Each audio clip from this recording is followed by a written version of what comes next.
இப்போ மின்சார வாரியத்தில் ஊதிய உயர்வு என்று நம்ம இப்போ வாங்கியிருக்கிறோம். புது சம்பளம் வாங்கிட்டீங்களா? புதுசாக வாங்கிட்டீங்களா? கேங் பண்ணலாம் யாராவது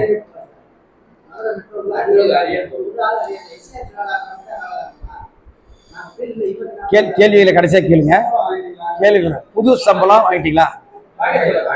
இதை கேங் பண்ண எத்தனை பேர் கை தூக்குங்க. கை தூக்குறது இப்படி இல்லை, இப்படி. Right, okay, right. புது சம்பளம் வாங்கியிருக்கீங்க. இந்த புது சம்பளம் வாங்குவதற்கு என்னென்னலாம் அங்கே ட்ராமா நடந்தது தெரியுமா? அந்த ட்ராமா பற்றி தான் பேசணும். தொடர்களே, மின்சார வாரியத்தில் ஒவ்வொரு முறையும் ஊதிய உயர்வு நடக்கின்ற பொழுது அந்த ஜேஎஸ் இருக்குல்ல, அந்த ஜேஎஸ் ஒற்றுமையாக செயல்படும். எதில் ஒத்துமையாக இருக்காங்களா இல்லையா? இப்போ ஒத்துமையாக தான் இருந்தாங்க. ஆனால் சின்ன டிஃப்ரென்ஸ் இருக்கு. அதில் கிளாஸ் 1 and 2க்காக ஒற்றுமையாக இருந்தாங்க. அனைத்து தொழிலாளிகளுக்கான கோரிக்கை அந்த ஜேஎஸ்ல பிரதிபலிக்கல, வைக்கல. அதிகாரிகள் ஒரு 3 சங்கம் இருக்குது, மீதி 17 சங்கம் தொழிலாளிகளின் சங்கம். 3 சங்கம் 17 சங்கத்தை டாமினேட் பண்ணிச்சு. அதில் டாமினேஷன் உள்ளாகாத ஒரே ஒரு சங்கம் சிடி தான். அதை வரிசையாக சொல்றேன். அப்போ இந்த ஊதிய உயர்வு பெறுவதற்கு நிறைய பிரச்சனைகள் நம்ம சந்தித்தோம். முதல்ல டிசம்பர் மாதம் ஒர்க்லோடு ப்ரப்போசல் கொடுத்து பேச்சுவார்த்தை. ஒர்க்லோடு பேச்சுவார்த்தை நடத்துகின்ற பொழுது நம்ம என்ன சொன்னோம்? ஏற்கனவே ஏகப்பட்ட ஒர்க்லோடு இருக்குது, 300% மேலே இருக்குது. இப்போ 33% கொடுக்குறீங்க.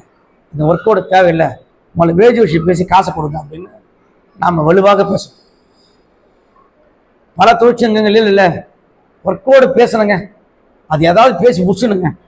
அப்படி முடிக்கலைன்னா போஸ்ட் அபாரிஷன் அது இது நிறைய நடக்குது அப்படின்னு சொல்லி ஒர்க்கோடு பேசணும் ஒரு சிலர் சொன்னாங்க.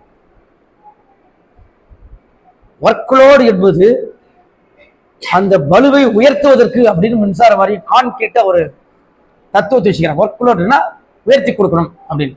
நாம் கேட்டோம், ஒர்க்லோட குறைச்சி கொடுக்க மாட்டீங்களா? குறைச்சி கொடுக்குறது பேச மாட்டீங்களா? வேலை செய்யறது ஆள் ஒண்ணும்ல என்று நாம் வைத்த வாதத்தை வாரியத்தில் எடுத்துங்க. ஊதிய ஒரு பேச்சுவார்த்தைன்னா உயர்த்தி கொடுக்கணும் அப்படின்னு அந்த அர்த்தம் கிடையாது. அதுக்கு ஊதிய உயர்வு என்னது? ஒவ்வொரு முறையும் ஊதிய உயர்வு என்பது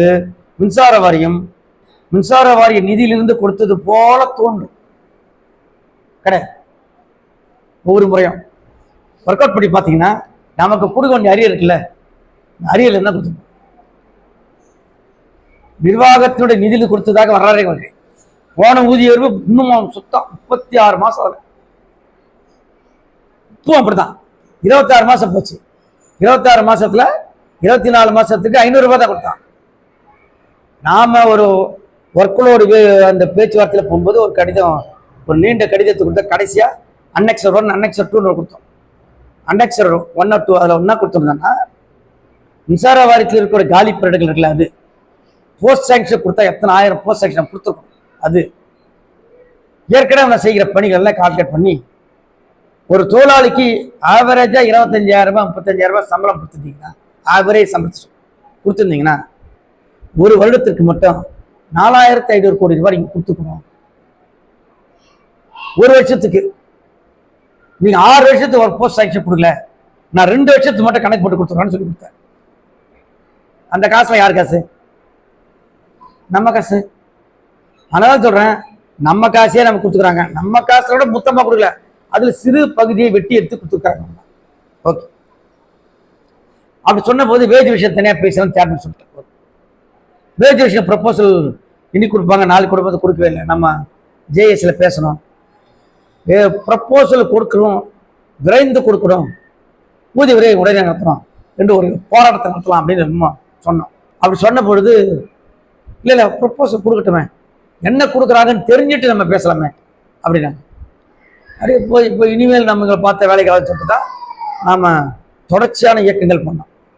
7ஆம் தேதி கேங்மனுக்கு தனியாக ஒரு இயக்கம், நிரந்தர தனியாக இயக்கம். அதுக்கு பிறகு நம்ம 16ஆம் தேதி தமிழ்நாடு முழுக்க 16ஆம் தேதி, சென்னையில் மட்டும் 18ஆம் தேதி பிப்ரவரி அதே மாதிரி. நான் ஏன் இதை உங்களுக்கு சொல்கிறேன்னா, ஒரு ப்ரப்போசல் கொடுங்கன்னு சொல்றதற்கு போராட்டம். ஆனால் மின்சார வாரியத்தில் 18ஆம் தேதி வாரிய அலுவலகத்தில் அந்த 10 அடுக்கு படைய போட்டிகளை ஒரு போராட்டம் பண்ணோம்.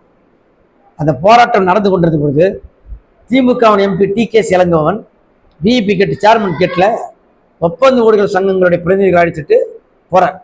சேர்மன் பார்த்து பேசிட்டு அவர் அப்படியே போறார். 11:30 ஆரம்பிச்சா 1:15 வரை நடக்கும். சேர்மன் என்ன நடக்குது அப்படின்னு சொல்லி E8 சேர்மன் செந்தில் கிட்ட சொல்லி வந்து பார்க்கறதுனா ஜெய்சிகர் வந்து பார்க்க சொல்லுங்க என்று E8 சேர்மன் சொல்றேன். E8 சேர்மன் கேட்குறாரு, நான் சேர்மனை சந்திப்பதற்காக இல்லை, நான் அடியில் அடிக்கடி சந்திக்கிறேன் ஈஸியாக உடனடியாக ஊதியருக்கான ப்ரப்போசல் கொடுக்கணும். ப்ரப்போசல் கொடுப்பதற்கு அரசாங்கத்தின் கவனத்தை ஈர்ப்பதற்கு இந்த போராட்டம், நீங்கள் ப்ரப்போஸ் கொடுக்க சொல்லுங்க என்று செந்தில் கிட்ட சொல்லுங்க. அவர் அப்படியே கம்யூனிகேட் பண்ணிட்டார். அன்னைக்கு வாரிய தலைவர் சந்திக்கவே இல்லை.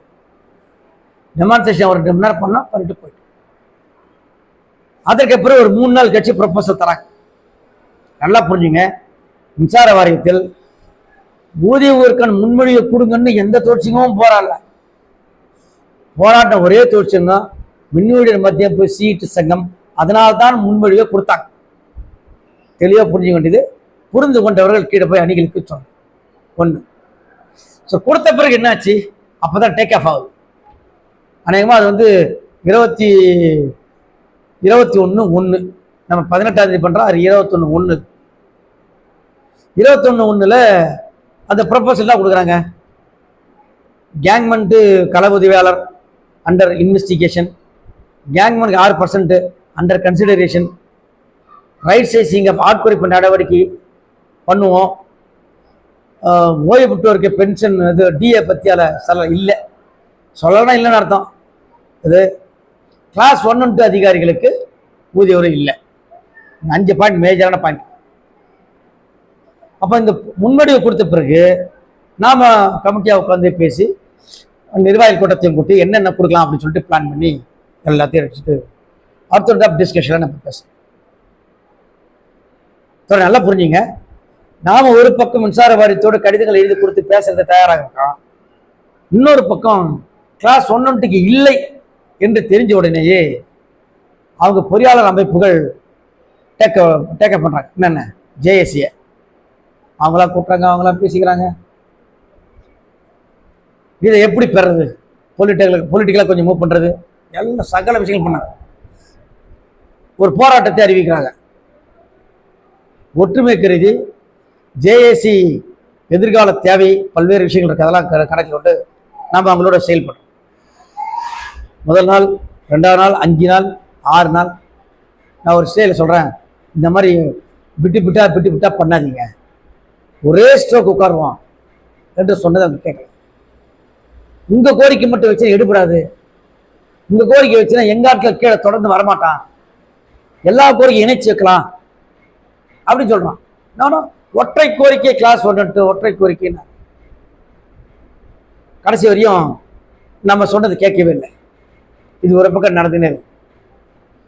முன்மொழிவு கொடுத்த பிறகு பேச்சுவார்த்தை நடக்குது.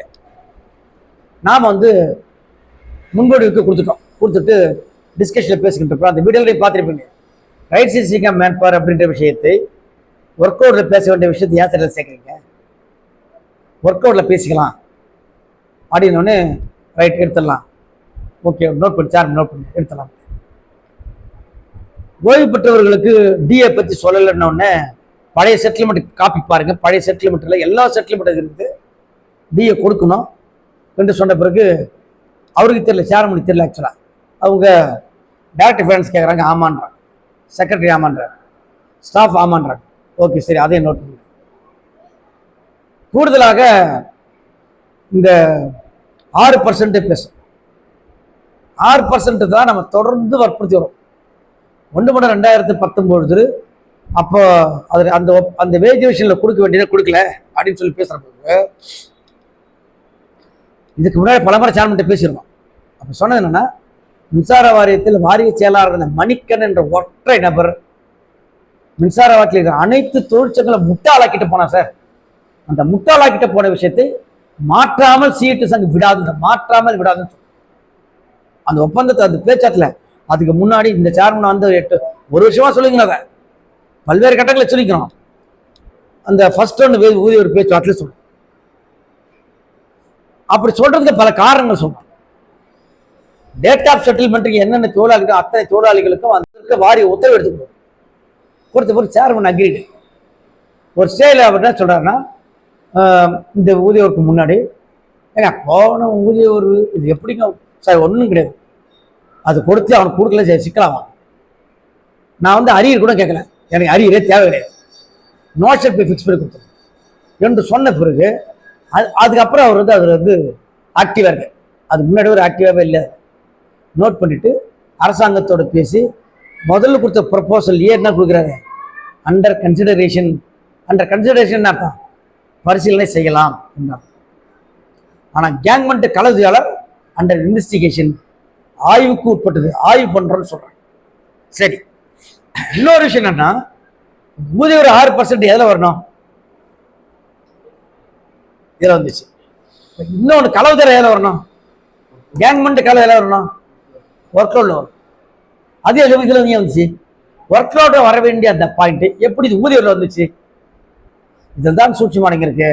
வாரிய தலைவர் அக்டோபர் 7-8 போராட்டத்தில் நமக்கு கொடுத்த வாக்குறுதி நிறைவேற்றும் என்பதற்காக அரசாங்கத்தோடு பேசி இந்த முன்வடியில் கொண்டு வந்தோம். இல்லைன்னா இந்த ப்ரப்போசலை கொடுக்க வேண்டிய அவசியமே கிடையாது. அது ஒர்க் அவுட் தான் பேசணும். ஒர்க் அவுட் 6 மாசம் கழிச்சு பேசலாம், பேசாம கூட போகலாம், என்ன நடக்கும். அப்போ அக்டோபர் 7 போராட்டம் கொடுத்த வாக்குறுதியை அந்த அடிப்படையில் உள்ளே சேர்த்துக்கிறார் என்ற விஷயத்தை எத்தனை பேர் புரிஞ்சுன்னு இருப்பீங்க?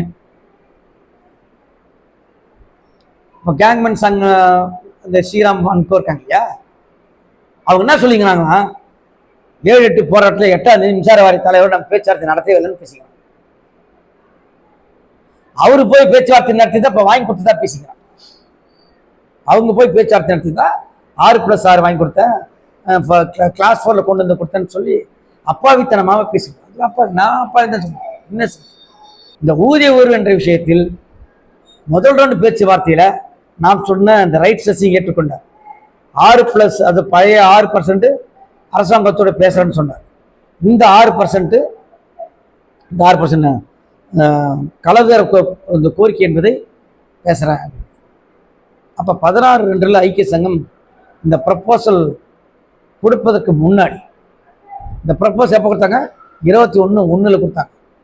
ஐக்கிய சங்கம் 16/2 ஒரு கடிதம் கொடுக்குறாங்க. யார், சிஎம்க்கு, எனர்ஜி செக்ரட்டரி, ஃபினான்ஸ் செக்ரட்டரி கொடுக்குறாங்க. என்னன்னு கொடுக்குறாங்க, கேங்மெண்ட் கலவுதேர் கொடுக்கக்கூடாது. தெரியல, எல்லாரும் தெரியல, கேங்மெண்ட் தெரியுமா, தெரியுமா, தெரியுன்றது கை தூக்குங்க. நான் அவர் தெரியாதுப்பா, எவ்வளவு பெரிய விஷயம் நாட்டில் நடந்துக்குதுன்னு தெரியாம இருக்கிற நீ, உன மின்சார வாரியத்தோட காலத்துக்கும் நீ கேங்மெண்ட் அடிமை என்று சொன்ன ஒருத்தர் இருக்கிறான் இந்த இடத்துலன்னா தெரியும், யாருன்னு தெரிஞ்சு வேணாமணி. Right, okay. அப்போ அந்த கடிதம் அப்ஜெக்ஷன் கொடுத்ததுனால தான் சேர்மன் அந்த கிளாஸ் என்ன சேர்க்கிறாருன்னா, கடைசியாக சேர்க்கிறேன். முதல்ல அண்டர் இன்வெஸ்டிகேஷன் அப்படின்னு சொல்றேன். இப்போ வந்து மின்சார வாரியத்தில் இந்த மாதிரி ஒரு ப்ரப்போசல் கொடுத்த பிறகு ப்ரப்போசல் மீது என்ன பண்ணுவாங்க தெரியுங்களா, ஜேஎஸ்ல பொதுவான கோரிக்கைகள் இருக்குல்ல, காமன் டிமாண்ட் இருக்குல்ல, காமன் டிமாண்ட் அதிகமாக அழுத்தம் கொடுப்பான். நான் சிஇடி சார்பாக சொல்கிறேன், class 1 and 2 initial level recruitment, main initial level recruitment, contract labour வச்சா ஒத்துக்க மாட்டான், கேங்மேன் வச்சா ஒத்துக்க மாட்டாங்க. சரி பரவாயில்ல, இனிஷியல் ரெக்ரூட்மெண்ட்டு கிளாஸ் 1 and 2, அப்புறம் வந்து போஸ்ட் சேங்ஷனு, ஒரு 5 டிமாண்ட். ஊதிய 6%, ஏன்னா அது காமன், கேங்மெண்ட்டில் அது காமன். இது ஆக்சுவலாக 5 டிமாண்ட் வச்சு ஒரு இயக்கத்துக்கு போகலாம். 5 டிமாண்ட் வச்சு கடிதம் கொடுக்கலாம், ஃபர்ஸ்ட் கடிதம் கொடுக்கலாம் அப்படின்னா ஒற்றை கோரிக்கை, கிளாஸ் 1 and 2 ஒற்றை கோரிக்கை அப்படி ஆரம்பிச்சார். அப்போ ஒரு ஸ்டேஜில் ஜேஏசி கூட்டத்தில் பேசுறாங்க, தொழிற்சங்கங்கள் அனைத்து தொழிற்சங்கள் கடிதம் கொடுக்கணும். என்ன கொடுக்கணுன்றாங்க, மின்சார வாரியத்தில் டிராஃப்ட் நகல் கொடுத்தாங்கன்னா, ஒப்பந்த நகல் கொடுத்தாங்கன்னா, ஒப்பந்த நகலை வாங்கக்கூடாது. ஏன் வாங்கக்கூடாது, கிளாஸ் 1 and 2 அதிகாரிகளுக்கு ஊதிய உரை இல்லை என்றால் அந்த ஊதியோட சேர்ந்து வரணும் அந்த டிராஃப்ட்ல. அப்படி இல்லைன்னா யாரும் வாங்கக்கூடாதுன்னு இந்த ஜேஎஸ் அனைத்து தொழிற்சங்கங்களும் முடிவெடுக்கணும். நாங்கள் முடிவெடுத்துட்டோம், சிஇடி சங்க போச்சு வந்துக்கிறாரு, அவங்களும் அந்த முடிவெடுக்கணும் அப்படின்னு நம்ம கிட்ட சொல்றாங்க. நான் தெளிவாக சொல்றேன், சிஇடி சங்கம் இந்த ஒப்பந்தத்தில் கையெழுத்து போடுவது போடாதது, அந்த ஒப்பந்தத்தை ஏற்படுத்த வேண்டும் என்று நினைப்பது என்பது எங்களுடைய நிலைப்பாடு. எங்க நிலைப்பாட்டில் ஜேஏசி தலையிட முடியாது. நான் ஸ்டேஜ் கூட போடுவேன். ஸ்டேஜ் போட்டு சில பாயிண்ட் எனக்கு ஒத்துக்கலை அப்படின்னா எங்க தோற்றம் ஒப்பந்த கைது போடாதுன்னு கூட சொல்லுவாங்க. அதுக்கு ஒப்பந்த ஸ்டேஜை ஏற்படுத்தக்கூடாதுன்னு சொல்றதுக்குலாம் நாங்கள் ஆல்ரெடி ஏற்கனவே 26 மாதங்கள் வீணா போச்சுங்க. அதுக்கு என்ன 500 கொடுப்பானா 300 கொடுப்பானா கடைசியில் 500 தான் கொடுத்தானுச்சிங்களா. இப்படிலாம் பேசி நம்ம என்ன சொல்லிட்டோம்னா, மின்சார வாரியத்தில் ஒப்பந்தம் ஏற்படணும். இன்னொன்று, கிளாஸ் 3 and 4க்கு கிடைத்தாதான் கிளாஸ் 1 and 2க்கு கிடைக்கும். ஆனால் நீங்க என்ன சொல்றீங்க, எனக்கு கொடுத்தாதான் உனக்கு கொடுக்கணும்னு சொல்றீங்க. அப்படி உள்டா வருது. இதை சிஇடி சங்கம் ஏற்காது. நாங்கள் அதை உடன்பட மாட்டோம். ஜேஏசி கூட்டத்தில் தெளிவாக சொல்லிட்டோம். அப்போ சொல்லிட்டு கூடுதலாக ஒன்று சொல்கிறேன். என்னங்க நீங்கள் பேசுறீங்க தோழர்கள், இது காசுங்க, பண சமாச்சாரம். அது 12 வேலை நிறுத்தம் நடந்துருக்குது. புவர் பெர்ஃபார்மன்ஸு பெரும்பான்மை தொழிற்சிகளை கேட்டு தோழர்கிட்ட சொல்லவே இல்லை. மொத்தமாக 16 பேர் தான் கலந்துங்கன்னா இபி தனியார் மைய கோரிக்கையில் இருக்கு. 4 சட்ட தொகுப்புகள் இருக்கு. 4 சட்ட தொகுப்புகளில் தொழிற்சங்கங்கள் இருப்பே காணாமல் போக போகுது. இருப்புன்னா தொழிற்சங்கமே காணாம போயிடும். இப்போ நிறைய சங்கம் இருக்குல்ல, அதெல்லாம் அங்கீகாரத்தில் தான் காணாது. தொழிற்சங்க இருப்பே காணாத போக போகிறது ஒரு சட்ட தொகுப்பு வருது. அதுக்காக ஸ்ட்ரைக் பண்ணுறாங்க. அதுக்கு கூட பல தொழிற்சங்கங்கள் ஸ்ட்ரைக் நோட்டீஸ் கொடுக்கல. கொடுத்த சங்கங்கள் கூட கீழே ஆக்டிவாக வேலை செய்யலை என்று சொன்னால் கோச்சிக்கலாம். கோச்சிட்டு தான் நான் தமிழ்நாடு முழுக்க என்ன சொல்லிட்டேங்க, கிளாஸ் 1 and 2 அதிகாரிகளுக்கு ஊதிய உயர்வு கொடுப்பதற்கு சிஇடி சங்க பொதுச் செயலாளர் எதிராக நிற்கிறார். அப்படியா தலைவர் சொன்னேன் அப்படின்னு அறிவாளர் ஃபோன் பண்ணி கேட்டாப்ல.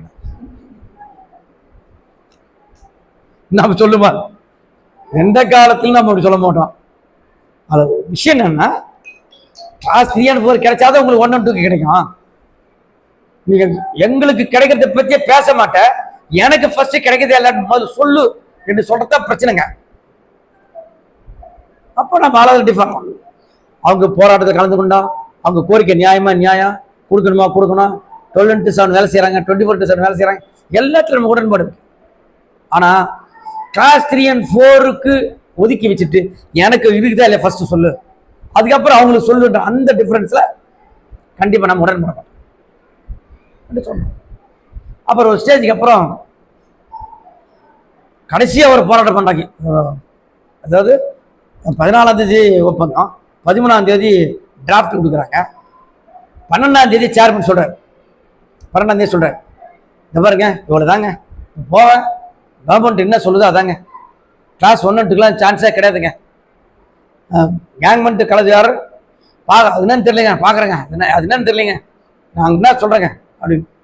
இதற்கிட்ட இல்லாமல் வந்து சட்டமன்றத்தில் பேசுகிறோம், கவனிப்பு பிரச்சாரம் கொண்டு வந்தோம், மாநில செயலாளர் சொன்னோம். நமது மாநில செயலாளர் சண்முகத்தோடர் அவர்கள் உதயச்சந்திரன் ஃபினான்ஸ் செக்ரட்டரிக்கு 8 to 10 முறை பேசிக்கிறார் ஃபோனில். அது என்ன கேட்டாராம் அவர், நீங்கன்னா அரசியல் கட்சி தலைவர் தொழிற்சங்க தலைவரான்னு கேட்டாராம். இத்தனை முறை பேசுகிறேன். அது அவரே திருவாரூர் கூட்டத்தில் வேற சொல்லவும் செஞ்சார். அந்த அளவுக்கு கருத்து கொடுத்தான். எனக்கு லைட்டா பயம் வந்துருச்சு இந்த கோரிக்கை நிறைவேறணும். அருள் நம்ம தொடர் போச்சு, அருள் உறுதியா இருந்தார், கிடைக்குங்க, அவ்வளவு உழைப்பு போட்டுக்க, நம்ம கொஞ்சமான உழைப்பு போட்டுக்கிறோம், உறுதியா கிடைக்கும் அப்படின்னு. எப்படி சொல்றாரு, கிடைக்காதுன்னா இந்த ப்ரப்போசல் கொடுத்தா இருக்க மாட்டாங்க அப்படின்னு.